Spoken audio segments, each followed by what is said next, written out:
Մենք հիմա գտնվում ենք Ավետիք Իսահակյանի տուն թանգարանում, որտեղ ամեն մի անկյուն լցված է սիրով, ջերմությամբ, բանաստեղծական մեծ հոգով։ 1975 թվական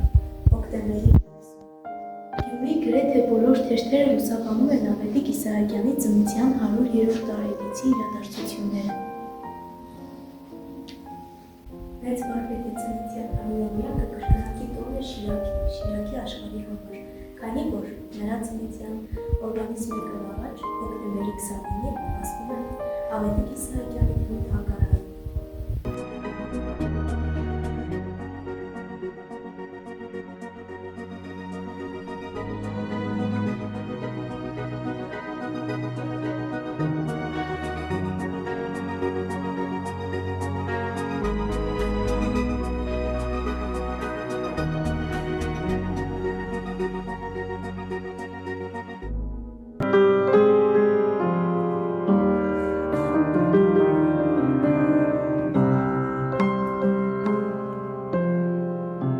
Տունը կառուցել է 1828 թվականին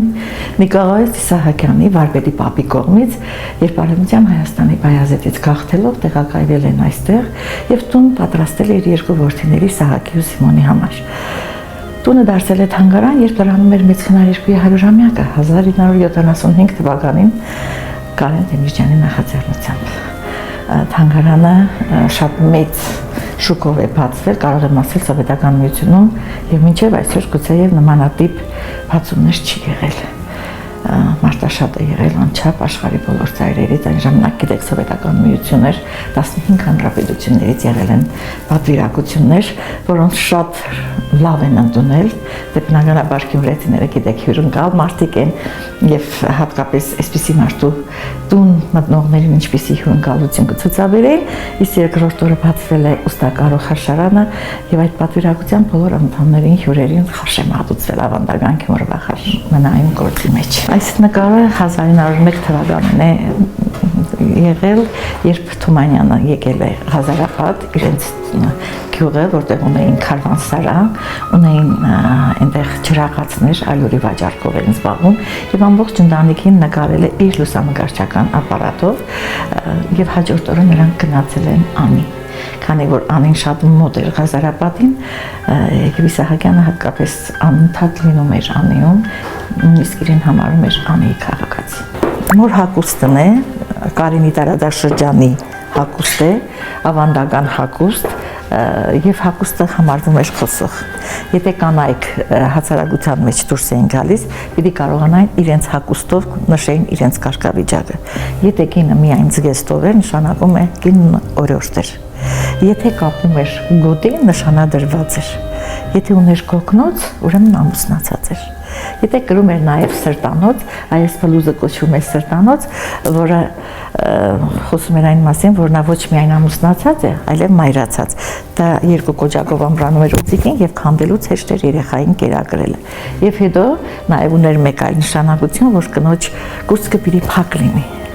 Դա ոչ միայն գեղագիտական, այլև ավանդական պաշտամունք էր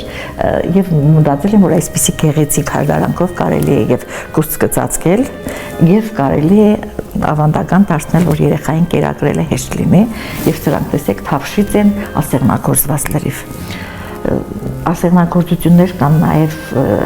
կոկնոցների վրա, որոնք էլ իրենց նշանակություն ունեն։ Այս կոկնոցի վրա, եթե ուշադիր նայենք, կտեսնենք նշաձև ասեղնագործություն, դա աչքի է նման, նուշը, այսինքն այդ աչքից պաշտպանող, չար աչքից պաշտպանող նշանակություն է ունեցել, որ հասարակության մեջ կինը դուրս գալուց պաշտպանված լինի նաև չար աչքից։ Ուրեմն երգանքն է, որտեղ աղացել են աղունը, մաղով մաղել, այստեղ ղազանների մեջ ջուր են տակացրել, խմորը հունձել, փեշխունի վրա բացել գնդերը եւ փաթաթով թխել թոնրի մեջ։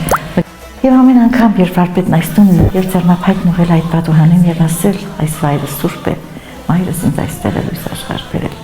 Եվ աշխարհին կապող առաջին լույսը այս պատուհանից եմ տեսել։ Այստեղ կան բազմաթիվ իրեր, որոնք անհրաժեշտ են հացատանոց, շիշ, ագիշտ, հատկիշներ, տեսեք, նաև բութագործական կուրսիրանքները, որոնցից փախնիկներում էին օգտվում, քանի որ այն ժամանակ չկար հարմարություններ, կտրող գրտնակ է սուր, որից ստացել են արիշտան, գդալնոց է, որտեղ հավաքում էին գդալները լվանալուց հետո եւ նույնիսկ կար տարբերակ, որ մարդիկ երբ հյուր էին գնում, համեմատություն են ամասնեն գդալնոցով եկել են, այսինքն մեծից փոքր եկել էին։ Ապուրամանն է սինիներ, որոնցով մատուցվել է թխվածքը, կալկալան մուշուրբա, մենք արդեն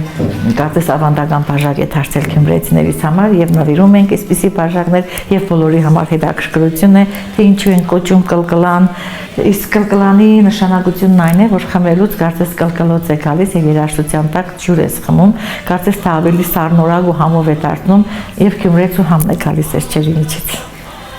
Շերեփների եւ թավաների տեսակներ, որոնցից ամեն մեկը իր ուրույն նշանակությունն է ունեցել խոհանոցում, մեկը հարիսայի համար, մյուսը քափը քաշելու համար, այստեղ ունենք սոխարածի համար նախատեսված հատուկ թավաներ, մեկը խավիցի համար, այսինքն ամեն իր օգտագործվել է յուրովի, ոչինչ մեկը մյուսի հետ չեն շփոթել։ Մերվա պահոցը սկսած չորացրած ավելուհից, սոխից, սխտորից, կանաչից, այն ամենը, ինչ անհրաժեշտ էր երկարուցիկ ծմերը հաղթահարելու համար, տանտիգինը պիտի կարողանար ամբարել։ Չաֆարիկ է կոչվում այս սարքը, որի վրա մեծ քանակությամբ հաց էին պահում, հացը ուրեմն ուտելուց մի 10 րոպե առաջ թրջում էին, փաթաթում մաքուր շորի մեջ եւ այն տանում էր նորից թարմ հաց։ Քանի որ բազմանտա մեր ընտանիքը բնականաբար հացը պիտի միանգամից շատ թխեն, որ մեր տան մեջ մեծ քանակությամբ հաց էին թխում։ Այստեղ ուրեմն ճախարակներ են, սանդերկը, որի վրա կզել են բուրդը, չինիներ են կոչվում այս սափորները մեր բարբարով, որտեղ պահել են հորած պանիրը, հալած յուղը, ղավուրման, մեղրը, թթուների տեսակները, այսինքն ամեն ինչ պիտի լիներ, որովհետև ուշ աշնանից մինչև գարնան գլուխ սկսվում էր հյուրասիրությունների շրջանը, հյուրերը գալիս էին ոչ թե այսօրվա նման թույլ տվությամբ, այլ գալիս էին պատահական, գալիս էին ոչ թե ժամով օրով, այլ շաբաթներով ու ամիսներով, իսկ հյուրընկալ տանտիկինը պիտի կարողանար հյուրերին ստաշանեն ընդունել եւ ճանապարհել։ Այստեղ սկսվում է